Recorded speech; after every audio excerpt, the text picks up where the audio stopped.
Shalom, selamat pagi Bapak Ibu Saudara yang dikasih Tuhan. Kita bertemu kembali dalam acara Renungan Pagi Spiritual Life. Bapak Ibu Saudara yang dikasih Tuhan, pagi hari ini kita akan melanjutkan pembacaan Alkitab kita yang sekarang terambil dari Kejadian pasal 37 ayat 1-4. Saya memberikan judul dari Renungan Pagi hari ini, The Jealous Heart, hati yang cemburu. Saya akan membacakan bagian firman Tuhan ini bagi Bapak Ibu Saudara sekalian. Kejadian 37 ayat 1-4. Yakub tinggal di tanah Kanaan, di negeri tumpangan ayahnya. Inilah riwayat keluarga Yakub. Yusuf yang berumur 17 tahun mengembalakan kambing domba bersama saudara-saudaranya. Ia biasa membantu anak-anak Bilha dan Silpa, kedua istri ayahnya. Yusuf menyampaikan kepada ayahnya kabar tentang perilaku buruk saudara-saudaranya. Israel lebih mengasihi Yusuf daripada semua anaknya yang lain, sebab Yusuflah anak yang lahir pada masa tuanya. Ia menyuruh membuat jubah yang sangat indah bagi dia. Ketika saudara-saudaranya melihat bahwa ayah mereka lebih mengasihi Yusuf daripada semua saudaranya, mereka pun membencinya dan tidak dapat lagi berbicara baik-baik kepadanya.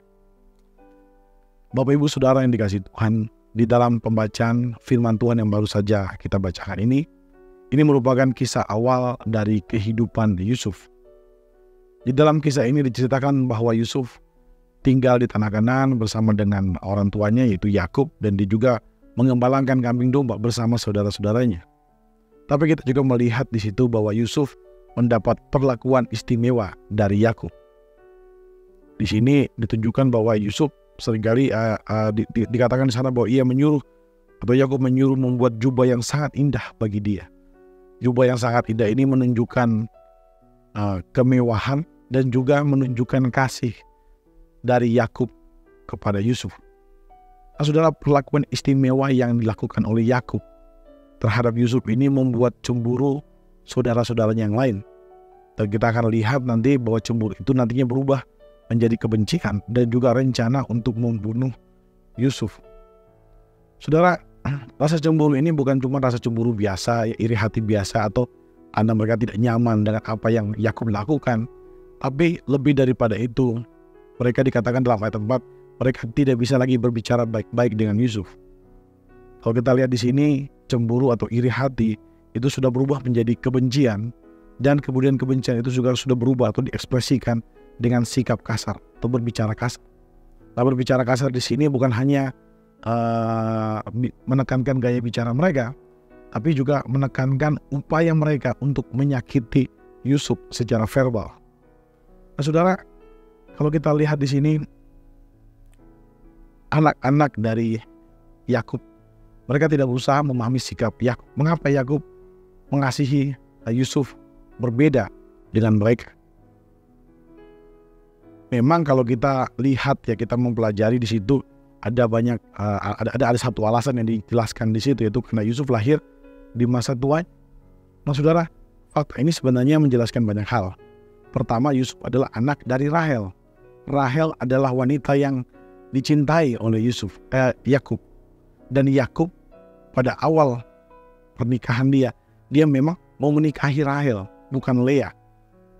Dan karena itu dia mungkin sudah menunggu anak dari Rahel bertahun-tahun. Dan jangan lupa bahwa Rahel juga dia sempat mandul pada saat itu. Dan dia cukup lama tidak punya anak. Karena itu pada saat Yusuf lahir di masa tua Yakub, kelahiran Yusuf itu adalah sebuah kelahiran yang sangat istimewa bagi Yakub. Selain itu, saudara, yang kita juga harus ingat bahwa pada saat itu Rahel sudah meninggal. Yakub mempunyai 4 istri. Ya, ada Lea, ada Rahel, ada Silpa dan Bilha. 2 yang terakhir adalah budak dari Lea dan Rahel. Nah, pada saat itu Rahel sudah meninggal, dan Yusuf dan juga Benjamin adiknya, mereka sudah piatu. Mereka tidak punya orang tua, mereka tidak punya lagi ibu yang bisa merawat mereka, mengasihi mereka. Mereka hanya punya bapak, yaitu Yakub.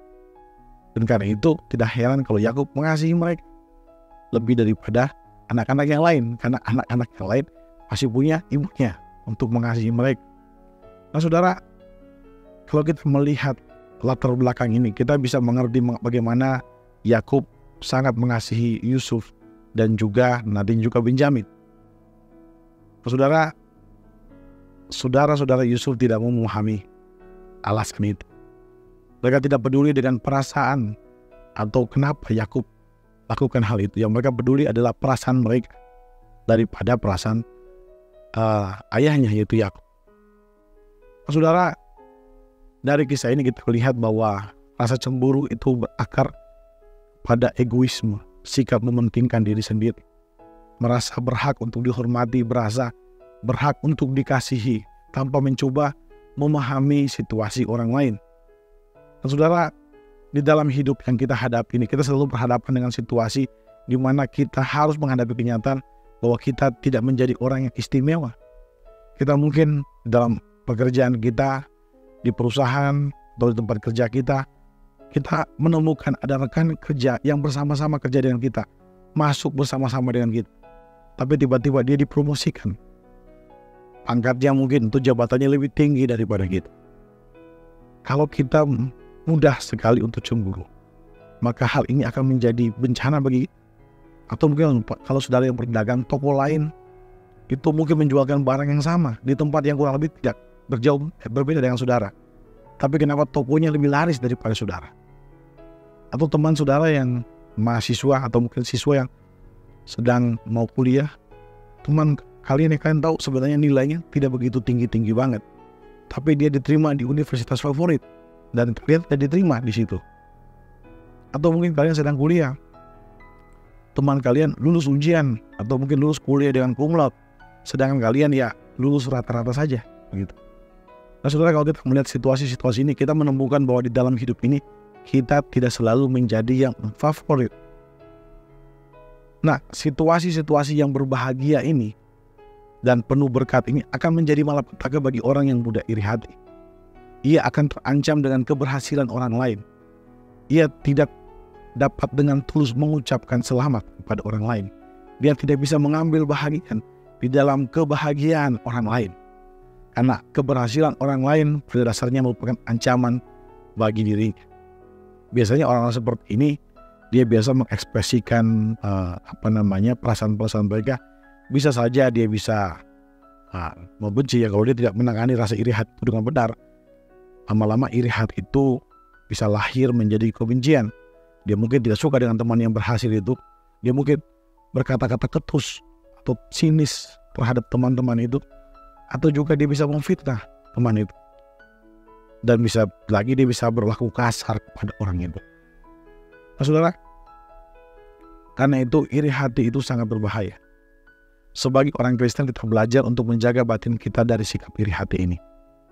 Kita harus lawan sikap ini dengan bersyukur dengan tulus ketika kita bertemu dengan orang lain yang berhasil. Itu saudara-saudara kita, teman-teman kita, ketika dia berhasil, kita harus dengan tulus mengambil bahagian, merayakan keberhasilan mereka. Kita mendoakan mereka supaya mereka terus bisa berhasil. Kita juga bersyukur untuk berkat yang kita terima. Ingat bahwa Tuhan pun memberkati kita dengan caranya secara unik. Dan kita pun tidak perlu membandingkan berkat kita dan berkat mereka. Masing-masing orang akan mendapat berkatnya sendiri-sendiri. Dan karena itu kita belajar untuk bersyukur dengan apa yang kita miliki dan juga bersyukur dengan apa yang Tuhan berikan kepada orang lain. Saudara, iri hati jika tidak ditangani dengan baik akan berkembang jadi kebencian, berkembang jadi kekerasan, dan juga bisa berakhir dengan pembunuhan. Bersyukur dengan tulus untuk keberhasilan kita dan juga keberhasilan orang lain akan membantu kita mengalahkan keinginan dosa. Amin. Saudara, mari kita mengambil waktu sebentar untuk merenungkan firman Tuhan yang baru saja kita dengarkan. Saudara, mari kita mengevaluasi diri kita. Apakah saat ini kita masih mudah jatuh ke dalam iri hati, khususnya kepada keberhasilan orang lain? Mari saudara, kita mengambil waktu sebentar untuk berdoa. Berdoa meminta agar Roh Kudus memberikan saudara kemampuan untuk bersyukur dengan tulus atas setiap keberhasilan orang-orang di sekeliling saudara. dan saudara bisa melepaskan penyakit iri hati dari hati kita. Ketika kita lihat orang lain mendapat berkat, kita pun bersyukur dengan tulus kepada mereka. Dan juga kita bersyukur untuk berkat yang Tuhan telah berikan pada kita.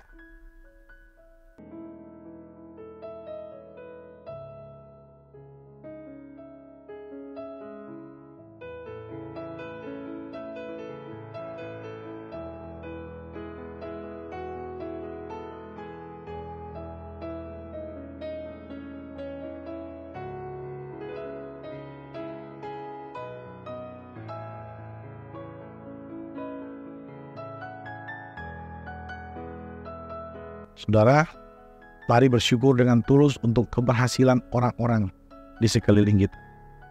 Mari kita tundukkan kepala, kita berdoa. Ya Tuhan Allah Bapa kami, bersyukur untuk kasih dan setia-Mu kepada kami. Terima kasih jika Engkau telah menjagai kami dalam istirahat kami malam sampai pagi hari ini Tuhan. Bapa, sekarang kami ingin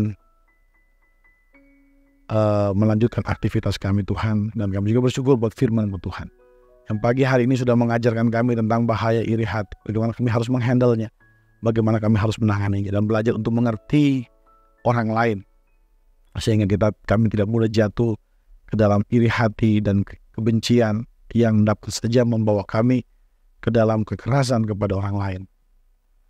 Karena itu Tuhan, ajar kami, mampukan kami untuk melakukan firman-Mu ini. Juga apapun yang kami kerjakan hari ini Tuhan, Engkau berkati kami, apapun yang kami kerjakan itu bisa menjadi berkat bagi orang lain dan terutama bagi Engkau saja Bapa.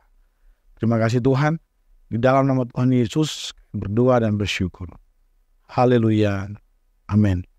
Amin. Bapak Ibu Saudara dikasih Tuhan, demikian renungan kita pada pagi hari ini. Selamat menjalani hari ini dan Tuhan Yesus memberkati Bapak Ibu Saudara sekalian.